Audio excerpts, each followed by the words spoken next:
Sales is the most lucrative skill in the world, period. The problem is most sales advice out there today is outdated, cheesy, and can even keep you from getting the deals that can make all the difference in your career. This is the No BS Sales School, a podcast for entrepreneurs and salespeople who want to master the skill of selling without all the BS. The fiercest warrior, the one you don't want to go up against, is one that doesn't give a shit if they live or die. They don't care about the outcome. They're there to do their job as a warrior.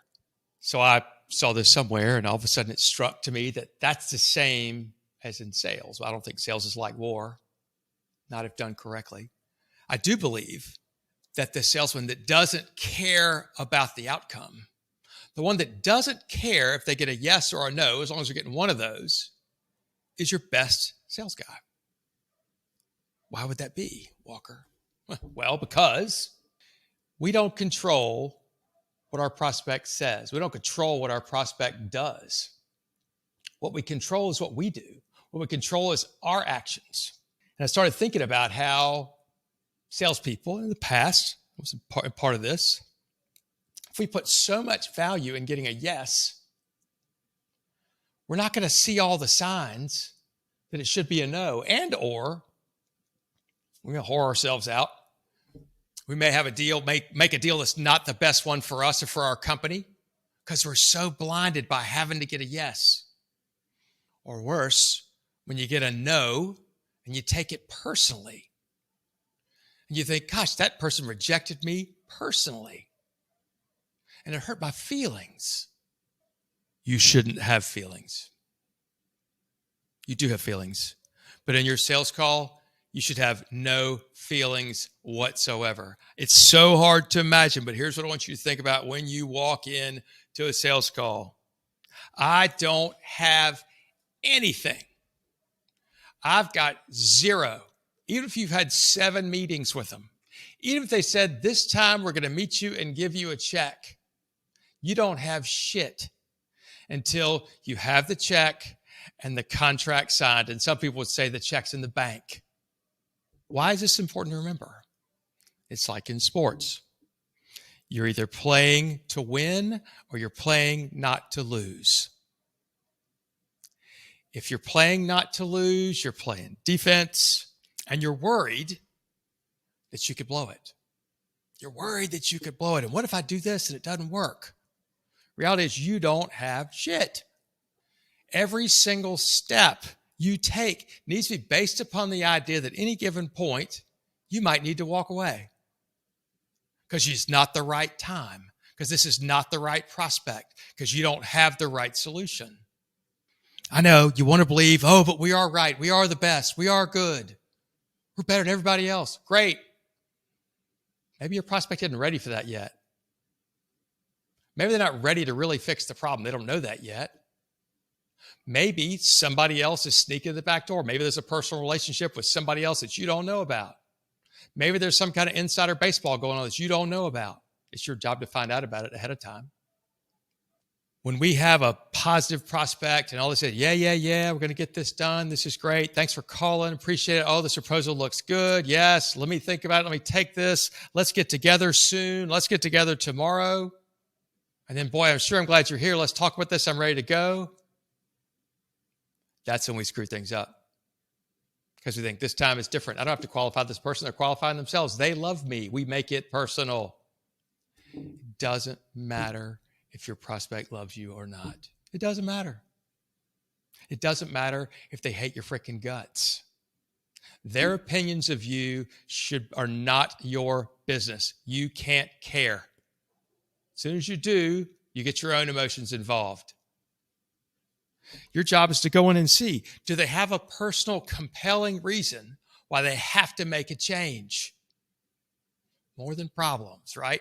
Is it really something that they have to fix? Is it something that that's the first step, right? Do they have to fix it? They got to make one decision. Am I going to fix it somewhere? Am I going to make a change? And then number 2, who am I going to fix it with? Most of the time we confuse those things, right? And we just start selling ourselves before we start selling What's the problem? And is it compelling? And is it enough for them to change? Understand, these can't be our opinions. It's got to be their opinions.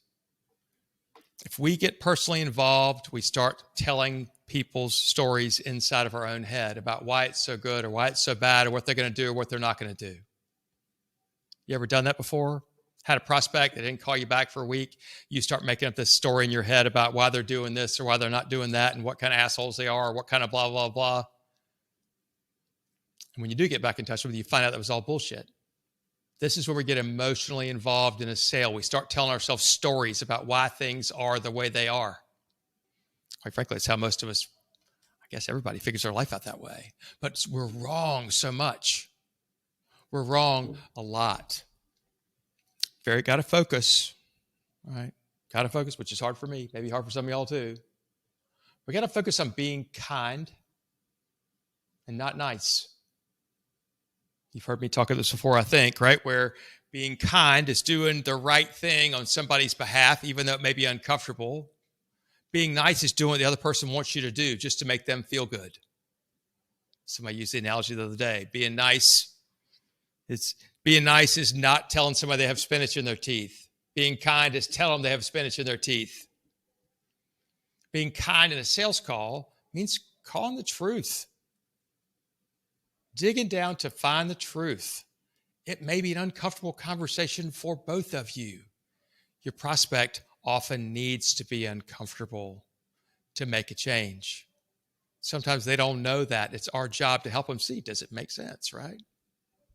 And sometimes we've got to ask some questions that are uncomfortable for us. And they may be uncomfortable for us because we're afraid they might say no. We're afraid they might say, no, that's not really a problem. We're afraid they might say, no, I don't want to deal with that right now. Well, if that's the case, you want to know that right freaking now before you jump through a whole bunch of hoops, do a bunch of shit for somebody that's not going to make any changes. Remember, sales is having somebody trust you enough to give you money to make a problem go away. Trust you enough to give you money to make a problem go away. Nowhere in there are the words friends or like, right? Or discount. No, man. Trust. Trust you enough to give you money to make a problem go away. Do you care? Do you interview your airline pilot before you get on a plane? Put your life at risk. Do you care if you like him or not? Hell no. You pay the damn stupid airline. You get on the airplane. No questions asked.